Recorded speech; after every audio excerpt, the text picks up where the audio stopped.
information as we load through onto Champion Select for our 4th game of the day. It's AaB taking on Fløng. Gonna ban away the Twisted Fate. Pretty much something a standard. We've seen it picked ban 100% today. The Corki was left open last game, or I believe it was last game, and no one picked it up. So that was a bit of an interesting one because we've seen quite a lot of priority on the Corki as of late, and Fløng are going to continue that as they ban away the Corki. Yeah, you're not going to see it in this game. Was left open last time, won't be here for game 4 of the day. Thresh will follow up that ban list. So Fløng, honestly, quite a few, like it seems to be team to team. I don't think there's necessarily like a side-driven ban, with the exception of actually that Caitlyn, which seems to be the trend. Is normally you'd see it banned on B3 on the 3rd ban in some instances, but in this case it's going to be banned away by Fløng. So maybe they're trying to put or push AaB on something like a Jinx first pick, so they themselves can lock something in that they feel like is a good matchup into it. But AaB will respond with the Jarvan ban, and now it's over to Fløng again, which, given the bans, it's kind of hard to read into these kind of things. You could definitely see maybe a Xin Zhao removal if they really feel like it. I think with Thresh being off the table, maybe the Xin's not so much a priority, and they will actually just end up being the Jinx as well. So they don't want Ribery on either of those ADs, but with the double AD ban, they just say, okay, we'll take the next best AD carry available on patch, and that is going to be the Jhin locked in for AaB. It's been interesting watching the AD carries because they've been quite willing to ban away these Caitlyn and these Jinxes, and that has just forced out, you know, your Jhins. Trying to think who else we've had today. The Aphelios is kind of part of that square of like strong champions right now. But I would say Aphelios is somewhat reliant on a Thresh to keep him safe. And with the Thresh ban, that does shift things up a little bit here. Fløng are going to pick up the Lee Sin for Shafty. Curious to see if they just go for something like a good support right now, something they don't want to be dealing with the Jhin, or if they just want to get themselves an AD carry. I assume. Ooh, they actually get the Orianna mid. Okay, that's definitely very interesting. I would have definitely preferred the AD. I kind of understand, right? I think, you know, you pick up a priority mid or a priority like any other role that you want ahead of AaB. In this case, the Orianna with the Lee, it's definitely a pairing that doesn't necessarily like sort of have too many synergies in the early game, right? It's more about Orianna gets to sit there, farm free, the setup with the Shockwave is nice for the ganks, but other than that, in somebody like Blueben, who will be, you know, willing to lock in the Vel'Koz, which he did in week 1 as well. That's the pick that we have to watch out for when it comes to this guy. If he's locked it into Orianna, he knows about the matchup. He's obviously very confident to just do it so early, and it's going to be a simple matter of fact of the Vel'Koz is probably just outranges the Orianna in the laning phase and makes things very difficult for her. And the trading patterns are probably very difficult, as you see from Vel'Koz support into a lot of the sort of like magey support matchups as well. And then AaB are also going to follow that up with the Viego for Boba. So I expect Fløng should just match AD to AD here. Obviously, the thing that comes to mind immediately is just going for the Aphelios, but I think into something like Vel'Koz, it might be risky. So you might want to try and just match range and go something like Ezreal. Yeah. Something a little more safer that can sort of play away from some of the engage options that maybe AaB are going to look into. Maybe just entirely ignore the bottom side and you just go for your top laner in the Camille, which honestly, I don't mind here when you're dealing with 2 very immobile carries in the mid and the bottom lane. Camille does a great job at locking things down, and now you can take away any more supports that you feel like are going to be a bit of a danger to you. And I can actually very easily see Rotten Bengi leaning onto something perhaps like the Rakan as an R4, or maybe even an R5 if they feel like AaB are going to take it away, if they decide to ban out some supports of their own that they feel like they can't really play the Rakan into. All right, well, we're into ban phase 2. Obviously, that set banned away. We'll see what's going to get banned away here. I'm expecting AD bans from AaB and really try and force them down that ladder. Zeri's not enabled. It's next week, I believe, she becomes enabled, so won't be seeing her. The Draven gonna get taken away. Is that Guff? Is that how you say his name? I've been calling him Guff. Okay, well, he's Guff. He's Guff now. Sorry, mate, you're a fart. Yeah. You didn't have to. So yeah, Draven comes out just to target ban towards Guff. I think if they're gonna go back towards sort of like what makes sense, then okay, actually Seraphine maybe eyeing up the fact that they could go double enchant. I think it would definitely be a bit risky, but I think Ezreal probably makes the most sense here in terms of AD carry picks. And honestly, if Fløng land on something like Ezreal Rakan on the bottom side, yes, it means that they're gonna come into draft and into the game with like sort of 3 early weak lanes, but the mobility scaling into what is very little point and click CC right now for AaB would be absolutely through the roof. It'll be so hard to lock down many of these carries. So we'll see what they do. There you go. There's the Ezreal. So that's one part of the puzzle. And I expect Rotten Bengi to just go Rakan, honestly. Into what he's seeing right now, I think it's the smartest pick. So let's see how AaB actually decide to react to what I personally feel is a bit of a telegraphed lock in here. I think for Gwen go for the bit, try and outscale the Camille on the side lane, and then towards the bottom side. I mean, I think the most sensible thing will probably be going Leona or Nautilus, just so you can at least lock down the Ezreal. I think Nautilus in this case probably makes a little more sense, though the safety of like Leona on some of the dives, and in general, I think Leona's kind of just a stronger version of Nautilus. It's just that sometimes you might need the depth charge to lock down slippery targets like the Ezreal, like the Lee Sin, and it's more or less up to their own discretion. All right, let's see what the final the final pick is going to be for the side of Fløng as the Leona gets locked in for AaB. Obviously going to be looking towards that support role. Like I said, the Rakan is there, although Rakan into Leona is that... It's a rough lane, but honestly, I think you just don't really care. I think when you've got 3 very mobile champions like Camille, like Lee Sin, and like Ezreal, which all leverage the mobility scaling of Rakan, I think you probably just do it in most cases. That would be a pretty interesting pick because it kind of leads into a little bit. Bard is also even more interesting because, at least to me now, it says, all right, we're going to leave Ezreal online on the bottom side. We're going to send Bard up with Lee Sin to wherever he goes. And Bard is also really great at picking on these long-range carries with Tempered Fate because, the Jhin wants to stay still whilst he uses the Curtain Call. Same thing for the Lifeform Disintegration Ray. I actually don't mind the Bard pick. I think it's a little bit creative. I think, yes, obviously they might suffer in the 2v2 if they keep the 2v2 in lane Fløng.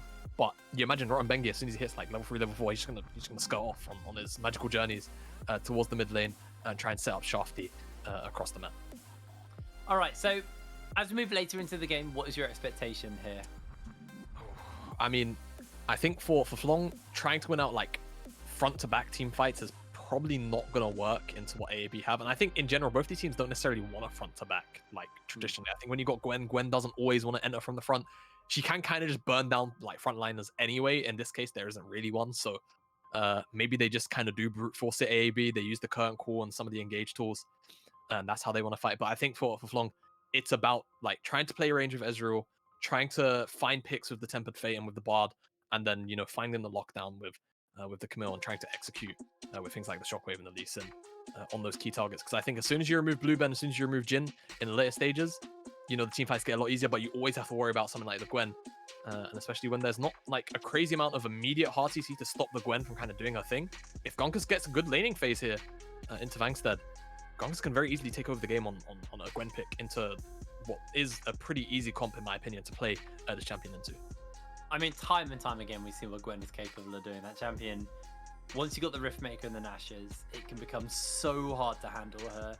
She does a lot of damage. She's got the true damage from the center of the snip. She's a very good split pusher. She's a very good team fighter. I assume it's still like Ignite TP top lane as well for her.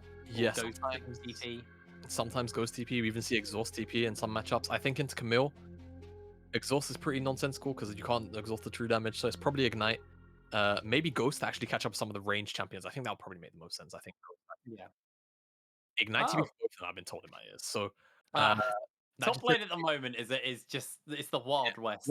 There's just no laws. No, there really isn't. When you get matchups like this as well, this is a matchup that can be, I don't want to say volatile, but when you've got two champions that effectively want to do the same thing, have similar scaling curves, that is kind of the definition of volatile I'm about to say. Any interference is gonna very heavily skew the lane one way or another. So keep your eyes on Bobbus, keep your eyes on Shafty, because if they go and impact the top side in any way that they can, then expect the winning party out of those exchanges to really come out ahead on the side lanes in the later stages of the game. Alrighty, well, we're on to the Rift for our 4th game of the day. AaB on the blue side, Fløng on the red. AaB setting up a bit of a death brush, or at least a scouting brush together. Yeah, thinking maybe Fløng, I wouldn't say like face check directly, but it's very common to see that pixel brush ward come in, right? Or that river, top river brush coming. So AaB not gonna strike gold of that. Nice little bit of adaptation. You always like to see teams do things like that, but it won't be found in this instance. Fløng do not bite. I think AaB, whilst there's a 0-2 scoreline coming into week 2, it's definitely like representative of how they did play. I think still enough positive moments came out of week 2 to say, hey, moving forward, 0-2 might not, it will suck for now, but if they can pick up a win in week 2, the confidence will certainly spike, because like we spoke about earlier on in the week, or in the day, you know, losing so many games very early on can definitely be a pretty big hit to confidence. And you know how you want to approach plays and such, as Errol gets forced quite wide out of lane. Did not want to take that war attack, but will nonetheless. Junglers both on the bottom side, so they're going to path up towards this top side. So what we spoke about of this lane being very, very volatile, these junglers understand that all too well, and they will both path towards it. So, I mean, depending on who skips a camp and who doesn't, action likely brewing on the top side. I've not seen this bard skin in game yet. I love it. The little teapot head. It's the teapot you want. The is it? I don't know if it's called Cafe Cutie Bard, but it's definitely Cafe Cuties, yeah. Yeah, it's definitely part of the skin line. Very adorable skin. Gunkus didn't want the Skinergy with the enemy support and didn't go for the Cafe Cuties Gwen. No, base Gwen. I mean, to be fair, Gwen's particles don't really change that much. It's just like color, and I guess the ultimate definitely does change visibly quite a bit. But even then, like, particles don't really change too much with Gwen skins. I'm pretty sure. Maybe I'm wrong. I don't really play Gwen, but at least watching over a fair few games, does not seem like it. There will be priority up in the top side for Fløng. Vangstead winning out on the early stages. You can see it's pretty obnoxious. Some of the damage that the Camille can do, even in the early stages before Sheen, just with those grass procs and the true damage Qs. And that priority should spell. Yeah, pretty nice stunt. Shafty should get the Skull Crab now, because of all this priority. Can likely return to farming, whereas Bobass could be in danger. Wait, Ignite's been thrown down. Gunkus trying to survive, but actually, that's the outplay. It's a 1-for-1, but first blood to Vangstead. And this is what I was talking about with Vangstead in particular, actually.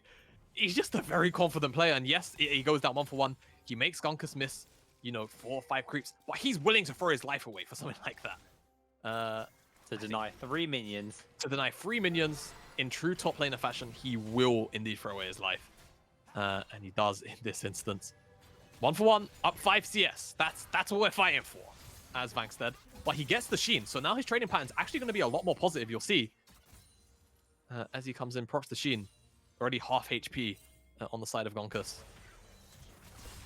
Trades will be heavily skewed towards Vangstead now, just because of the nature of the trades. They're very short. You can see this actually might be a kill. This actually might be. Can't dodge that. Tries to E back, and Vangstead just about misses out on the kill. But Shafty is in the area to shove the wave in. It's a large wave as well, and Gungus is just going to have to sacrifice it.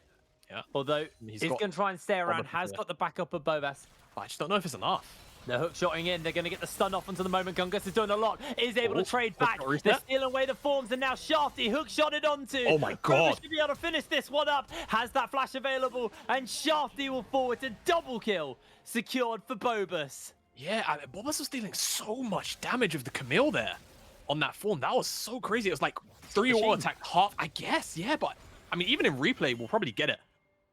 That just seemed a bit absurd. I'm not sure what that was.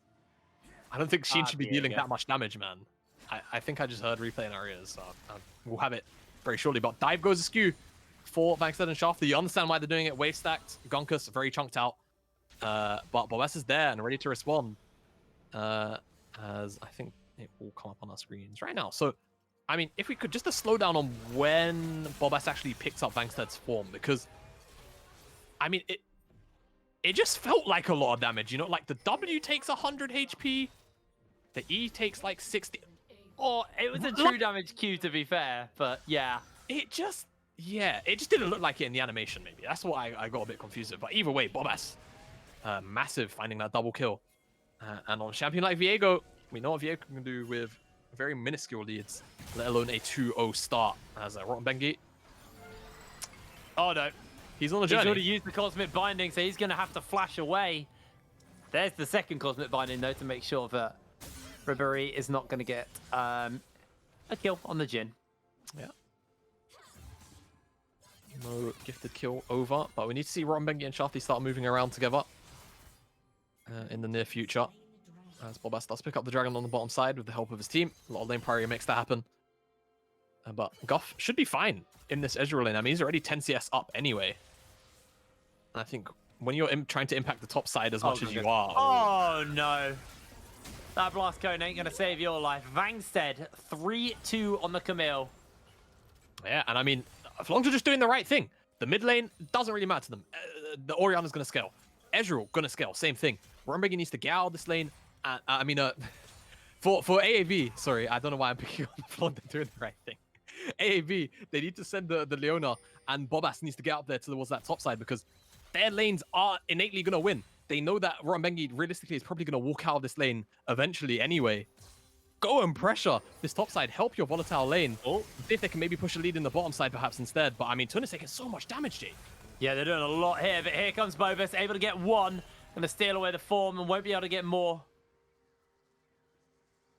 Right. So they do get a kill on the bot side, so there's something, but this top lane, they need to stem the bleeding. Yeah, they really do now. It's a bit of a disaster up here right now. Not really too much to Gonkus' fault. I just feel like Vangstead is playing the lane so aggressively and isn't right now being punished for it. I just feel like, you know, spoke about concept of mobility scaling in a game like this. I mean, Ezreal, Camille, you can see what Camille's doing. Half a screen, or a screen and a half already. Just off the hook shots. Lee Sin, you don't have too much RTC. You need to have some kind of avenue to, you know, shut down these picks or just have something you can lean on. Gwen can be that pick, but Flongs are just shutting it down so efficiently. AaB need to bail this lane out. They really do. It's starting to get a little problematic. Gungus, though, has got that needlework, so has the slow, has quite a lot of damage. And it's one of those things about Gwen is once the needlework comes in, suddenly trading can get way hairier versus her. Yeah, it's definitely something you see a lot where top laners will underestimate how much all-in damage Gwen actually has. Just because, I mean, I think in total, all of the needlework, even at like rank 1, it deals somewhere between like 300 to 500 damage if all of the needles hit. Yeah. It's actually like, quite absurd. Might be getting that test. No, they're not. Okay. I saw people roaming up and I was like, oh, Vangstead, probably not the time to trade. Looks like they are just going to turn their attention towards that Rift Herald. And I actually kind of think somewhat this top lane bleeding has been stemmed. I don't think it's like not problematic, but Gungus is doing okay at now not getting completely bodied in this lane. Yeah, I might be a little bit too angry. No, maybe perhaps, but to be fair, he's 1-3, mate. I can understand to a degree. Yeah, you know, it's just one of those things. You don't want Vangstead on a pick like Camille getting ahead in a side lane matchup, which is already volatile enough. To then have all these resources sent to the top side. And AaB, they've not really pushed a lead too much. It's more or less just been Bobas picking up kills when and where he can. And now, you know, Flongs just set up towards the top side again. This time AaB are in the area to punish this potential aggression. I mean, even Blueburns here. Let's see how they make this work. They're going to use that needlework, get the second one off. There's the ultimate. The knockup's coming in. Their life form disintegration ray will melt through Vangstead, and Shafty gets the Dragon's Rage off, but Blueburn will chase him down as they secure themselves. Yes, another kill. That is a 3-0 Viego. Yeah, I mean, even if we start doing this, right, just match the ganks, punish Flongs for doing it. Even if Gonkus dies in these scenarios, at least Flong, Vangstead, and Shafty, they're not getting, you know, too much. It just means that, you know, on the opposite sides of the map, you know, Errol might start finding things. I mean, even in a situation like this. Ton's not getting much in that bottom brush. Go roam, brother. Go up to the top side. go assist the top side. Be more active. But you can see here, Gonkus, I mean, yeah, just gets blown up by Vangstead. Real nice movement to dodge out some of the skill shots and such and get all of their remaining damage out. Shafty just doesn't have the HP bar to survive all of this burst at this point in the game. Of course, really nice flash over the minions here from Bobas as well. Nice safeguard to dodge away from the Heartbreaker. But a little bit of miscommunication as a double flash does come out. Yeah, so, I guess that's a small win. A silver lining. As Bobas actually now on the bottom side of the map. Vangstead getting some free time on this top lane. Got the Divine Sunderer finished up to Gungus, who died, by the way, again. Oh, wait, what? Yeah. Ah, all right, well. Not doing amazing in the item department, comparatively. I thought Gonkus was, like, on the bottom side, setting up for Dragon with AaB and thinking about teleporting back to the top side. No, he got dove. Okay, I mean, yeah. Nothing more to say. It's a pretty. You might get a bit of extra resistances when you have the hallowed mist on, but yeah, not gonna do much versus true damage from Camille. No, definitely not. And you have to remember, Gonkus picked this Gwen into Vangstead's Camille. This was a opted into matchup. And right now, AaB I don't know, like, it feels like, wow, yeah, Blueben's 101. Pardon me. Ribery is 1-0. Gonkus is the volatile part of this draft, right? With the Gwen matchup, you have to go up there. And it just feels like, whilst, yes, they have counter-ganked twice, Gonkus has still suffered far too much during those counter-ganks. And now Shafty actually is going to have the jump on Bobbas here, and they're not going to know he's there. Oh, they're jumping onto Bobbas though. They decided he's the target as he's going to jump in with a Heartbreaker, and his heart is broken. Gungus tries to dash away, but Vangstead will pin him in place as the shockwave comes down, and Shafty secures a double kill. Yep, and Fløng now gonna just probably give Vangstead this tower.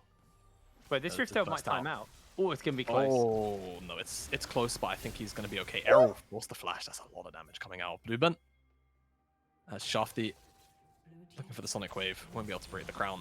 And yeah, Vangstead is monster fed. He's already got Divine Thunder. He has a Tiamat in his inventory. He just picked up, I'm pretty sure got one of those kill credits and all of those remaining plates and that tower. Actually, if we could just get a quick look at the gold, because he might have 2 items. Okay, never mind. He's pretty close, to be honest. He's only around 800 gold away from a Ravenous Hydra. So Vangstead, yeah. No one can match that guy on the side lane already. And we are 30 minutes into the game. Gunkus kind of just thrown to the wolves. And Fløng, they understand the win condition of this game. Gungus, I'm not sure why you dashed forward there, because that's going to be your life. Almost got Vangstead, but you know Shafty's camping top lane. That's constantly happening. The Rift Herald actually got summoned. It's in the bottom side of the map. Is going to be able to get his charge off here. Although, no, oh, Bard. Oh, Bard. Yeah, Keep being you. Good job, Warren Bengi. I'm sure AaB are tilted out their mind right now. However, they did pick up the dragon, so they've got that going for them. Yeah, that is their second dragon as well, actually. So, you know, conditions of them potentially getting Dragon Soul is there. It's an Infernal Soul as well. So a nice one to get. But, you know, my concern lies when Vangstead shows up to a team fight. Because I think we've all played enough solo queue to know what happens when a fed Camille shows up to a team fight. Your carries normally just die. And there's very little say that you can actually have in it. And admittedly, there's not really like too much defined peel on the AaB side of things, right? It's Leona. Sure, I guess Vel'Koz can technically peel with the I don't know. Do you know what his E is called? On who? Sorry, Viego? No, on Vel'Koz. Vel'Koz. It is seismic something, or like I think you might be thinking of no, it's something like a that's not Void Rift. It's not. I'm not even. Tectonic Disruption. That's where I got it. Yes, Yeah. I was close, right? Yeah, I'll give you seismic. It was they're related. No, they're related word. words. They're related words. Yeah, they're related geographical words. As okay, Toon going in mid lane. Yeah. Has not got the solar flare though, so he's gonna just get a little bit of something as Bobbas gets the E off, doesn't get it. Shockwave lands onto Toon. The heal comes down though. They continue the chase onto him. The kick's there, and Errol gets it. Oh, a beautiful ultimate to pin Ribery in place. There's the life disintegration ray. We can pick up the decent form. The curtain has been called. Fløng are just thrown to the wolves. Yeah, Fløng are thrown to the wolves there. Bit of an overstep, trying to pick up Toon in the mid lane. Oh no. And all right, let's see what Vangstead's got here. It's a 3v1. He's got fancy feet. That's what he's got. Able to dodge all of that. Makes it away quite safely. Now Fløng also just winning out on the bottom side after 15 minutes. Just being able to pick up all the CS and the tower. Guff probably pretty close to finishing up a second item because the build path is so cheap. Vangstead trying to be a bit of a nuisance here, but he's in a 4v1, 5v1 actually. Yeah, this might be a little bit too overeager. Has to hook shot away, but the team are coming in. Errol doesn't have Shockwave though, as Vangstead gets himself knocked up, dodges away in the Deadly Flourish, but he's pinned in place. The needlework will do the work as Blueben gets the shutdown. And this is what I was talking about before the game started. Fløng, Vangstead, they are all very confident players, and that reflects in things like this. It's just over-eagerness and willingness to be like, hey guys, can we throw our lives away at this Herald? Can we just, you know, chuck bodies at it? The answer is realistically no, but if they can, you know, stick around for long enough, then maybe they find a fight. But at the end of the day, Vangstead just oversteps, gives over a shutdown to Blueben for pretty much nothing. And Blueben secretly kind of powering up here. Has that crown, 302, 146 CS, which given how much he's actually been roaming as well, not too shabby. Errol on the opposite side, matching in that Mythic and Boots department, but Blue Ben will have a little bit of gold to spend on this reset. Gungus. We've seen this one before. Gungus's screen has just been permanently grey this game. There's no point even playing it. It's on a the bright side, fighting a 1 and 8. But Gunkus now has his Rift Maker. Maybe it's a little bit closer, Jake. Maybe the fight. Is there a point where you think this turns around now for Gungus, or is this just always going to be a rough matchup at this point? Yeah, I mean, I'm pretty sure Camille in the 1-to-1 wins. Though, again, I'm not, strictly a top laner that's versed in every single matchup interaction as it goes from, top to start to finish. Obviously, as we saw, Camille just wins out in the lane quite handily by herself. Helps when you got Elise in there the whole time. Helps when you have Elise in there the whole time as well. But you can see the trading patterns. Like, Gunkus doesn't really have a use for the Hallowed Mist, right? That's kind of one of the powerful pass battle Gwen in lane. If you can sort of dodge out some of those abilities, it makes trading quite easy. Alan Shafty going to make it away. But I think when the item differential is so big, like, Vangstead for the remainder of this game should just be an item up. I don't think there's ever a point where Gunkus really catches up. I feel like if there is a breaking point, maybe it's 3 items, right? I feel like Camille stops changing as a champion after the 3rd item. Whereas I feel like Gunkus on an AP champion, on a bruiser like Gwen, every item can definitely make a difference. Whether it's Nash's, whether it's Zonya's. I'm trying to think of other items, to be honest with you. But still. Cosmic Drive. Cosmic Drive as well. Definitely a big difference in power. Now, AaB are going to want to fight for this dragon because they are 2 off that soul. And Infernal Soul, especially on someone like Blue Ben, going to be very, very nice for them. Gungus has come down more for moral support than anything as the curtain call goes down. Still a little bit of poke and chip work, but Errol and Shafty are flanking. The sandwich is closing in on AaB. They're going to start up this dragon, but Shafty comes in, gets the kick off onto Bobus to kick him out of the pit. That's all they're going to do for the moment. Tempered Fate goes down, and looks like Fløng may look to finish this one up. They get the solar flare off. Bobus jumps in forward, trying to kill Errol, but he's going low. The shockwave connects onto him as he's pinned in place and taken down. The dragon is stolen away by Ton. What a disaster for Fløng. Meanwhile, Gungus is looking for some revenge onto Vangstead. Not going to be able to find it as the Ignite will not finish this one up as the True Shot Barrage goes a little bit wide. AaB, Ton is a hero. I hope the replay proves me wrong, but I think Ton just stole Infernal Dragon with Zenith Blade. Yeah, or W. I couldn't figure out which one it was. Oh, no. And I think the worst part about this is it's not even that Fløng, they lose the dragon in this instance when Bobus is already dead. It's just the fact that they kind of lose the fight, when you talk about how strong both these team comps are at this moment in time. I think given how strong Vangstead is and how much he should be able to skew these team fights, it's just the fact that they lose after the fact. So, yeah, it starts off with this sandwich, this pincer, right? Shafty up on the side here, kicks Bobus, but the angle's not quite good enough to send him directly into the team, so he's able to kind of walk it off. This Tempered Fate is actually great because it, again, locks down Bobus.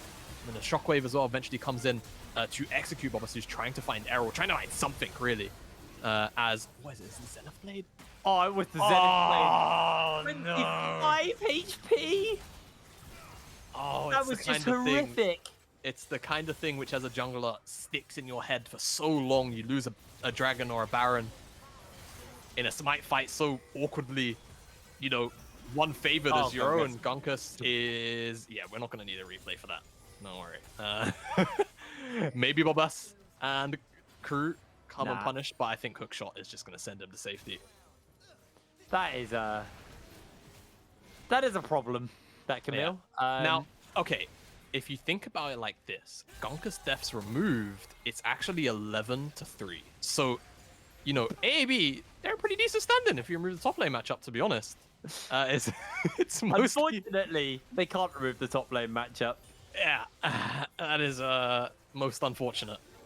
As in the mid lane, Fløng's trying to push up. And I think what's also silently snuck up on us now is Ezreal scaling as well.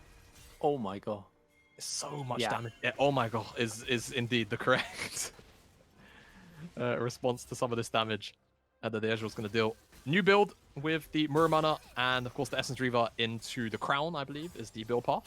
Yep. Wow. Okay, that's... He's just dead again. This is 11. Oh, The Ignite finishes them The off. Ignite, the Ignite, Yeah. Oh, Gungus. This is just not your game, friend. You know, sometimes you have a scrim game on stage. And oh, Gwen's a little doll when she dies. I've never noticed. Have you never seen that? No. I love it. I love Gwen. I like her feel like- theme. Bankstead probably feels like he's been laning against that little doll the entire laning phase, to be honest. Not that, you know, there wasn't 3 other people in Gunkus' poor I mean, lane. from a lore perspective, that is technically true. That is correct, yeah. One thing actually we didn't really note on was, oh, Yeah. yeah, Alright. okay. Mm-hmm. Oh, Tun actually jumped in. Xenoflake gets a solar flare And down. he's gone. It is popped though, unfortunately. It's the life form disintegration rate. Can do a fair amount of damage, but here comes Vangstead. You can't ignore these kills. It's just way too much. The shockwave is going to go down any moment now as well, as they're just holding out. Needlework's done a bit of work, and Gungus is trying to just Where get is a it? couple more in, but Oh, no. Gungus! Bye, Gungus. Oh boy. Poor Gunkus. He has been the victim of this game, truly. As Fløng, they take their tier 2 tower and they will go back to base and likely go to set up for this dragon, which this time perhaps Shafty will not lose to Tun's on Xenoflade. We can hope for Fløng's sake. I just can't get over how much damage Ezreal's doing. Yeah, I mean, you know how we spoke about GP being very flexible as a champion with those items? Yes. Yeah, Ezreal's also one of those champions. Yes, but Ezreal always feels more obnoxious. Well, Like, whenever GP builds, like, these items, they're like, oh, that's a cool way. I can see that working. Ezreal goes in and goes, yeah, of course he can build that. Oh, God, this is fun to play into. I mean, I feel Do you, like... do you remember the jungle item Ezreal? Oh, Like, please do not. yeah, See, exactly. It's I- always obnoxious when it's Ezreal. Yeah. It's more because of, like, His the Q. mobility, the safety, and then, like, the Q ramping damage. I mean, they had to absolutely gut it because of Ezreal jungle. Yeah. Well, it wasn't even Ezreal jungle. It was Ezreal mid. It was Building the actually jungle both. item. It was both, if you remember, because Oh. it was Haru that was famously very good at it. Yes, yes, I remember. And of course, in general, it's just meta anyway. As Oh, here we go. Good bait. Forces Blueben to flash away. Vangstead's jumped in. Bobus is just trying to avoid the life form disintegration rate, doing a bit of damage. And Shafty comes in with the insect, gets it off on the Gungus. Gungus is locked down as the Cosmic Binding pins everyone in place. And FLG are just alive. Bobus will fall down any second now as Shafty finishes him up. And it is only Gungus left, but Gungus is on the wrong side of the map, apologizing to his team for being 1-12, 2-12. Well, I don't. It's not really like. Okay, maybe like at least 4 deaths were like Gungus' fault. Maybe 3. No, maybe 4. I mean, Shafty camped him. Yeah, but Shafty did camp him. So like, you know, sometimes life comes at you fast as a top laner, and I feel like top laners will be very familiar with having games like these. And I'm sure even as these words leave my mouth, they are reminiscing the times that they went 0-10 because they got absolutely camped by the enemy jungler. Fløng should be able to pick this Baron up for free. I don't expect AaB will be able to contest in any reasonable manner. And yeah, this feels like the, you know, I won't say the final nail in the coffin because there's actually still quite a few towers left for Fløng to take. However, you have to imagine it is the start of the process for Fløng to bring AaB to a 0-3 score. Yeah. As, yeah, I think what we can do is maybe turn the gold values off before we get TOS because the top side difference is not particularly broadcast friendly, I don't think. Yeah, there's a 3 level lead, there's a 3 item lead. It's Gungus He's fine. is okay, actually. For now. Able to survive it this time. Yeah. What AaB do? That is a great question, my friend. And Turn to religion, I guess. Oh, yeah, perhaps. Honestly, it might be a religion angle at this point. Pray It for doesn't matter divine which one, intervention. just pick one. You're gonna need a god. Yeah. Yeah, 600 more gold going into Vangsted's pocket. Not a big deal. As yeah, Siege befalls AaB's base from Bengi. AaB, I mean, they're thinking about it. Cool, they're jumping in. Rotobenge able to jump away, and Tun's just kicked. Yep, Tun eats Bobas in the face. Oh! Yeah, that's Oh no, he's going! He turned for the AD carry! Oh, Ribbery, you only tried to help! And you paid the ultimate price! Dodging away on the needlework, in comes the sun, and there is the 1 grand. Gungus is online. It might be a little bit late though, as Bobus has stolen away the form, tries to jump in for the moment, but he's going very, very low, waiting for that empowered Q. There's the ultimate, on to jump. Oh, they're trying to turn it. Can they get the kill? Gus is going so low, the stopwatch is huge. Bobus is gonna go down, and just like that, the Oriana mopping up a double kill. It is only Tun who has respawned. 27 minutes on the clock. It probably felt longer for Gungus, but this game is over as Fløng will take the win.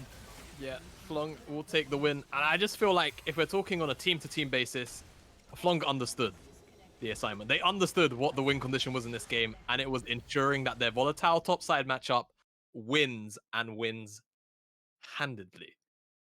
AaB, they sent, numbers up to the top side occasionally, but in my opinion, not as frequently as at important times as when Fløng did, unfortunately. And I have to say, I feel like a lot of that also comes from. I was kind of surprised to not see Rottenbengi and Tun both move up towards the top side anyway. But I feel like if you're AaB, Jin and Ezreal, you don't care. Just let them farm it out. No one's going to be diving your Jin. The focus is on the top side anyway. You can see that. Chalk numbers towards the top side. Try and bail Gunkus out, because at the end of the day, if Vangster gets online, I slipped on the album match. Yeah, if Vangster gets online, which we kind of saw there, the rest of the map kind of doesn't matter, because they can just leverage the pressure there. Or at the very least, if you're gonna let Gunkus, drop into the ocean and drown, punish the bottom side or do something. It just kind of felt like AaB didn't push enough numbers on one side of the map or the other. Yes, they picked up the early dragons, but dragons aren't going to be a win condition if in the mid game you're just not going to win team fights. I mean, that was more violent than the first season of Game of Thrones. Let's be real, that was pretty rough. But here at the NLC, we're gonna have to go for a quick break, and when we're back, Jamada might learn how to sit down without falling over. We'll see you in a moment.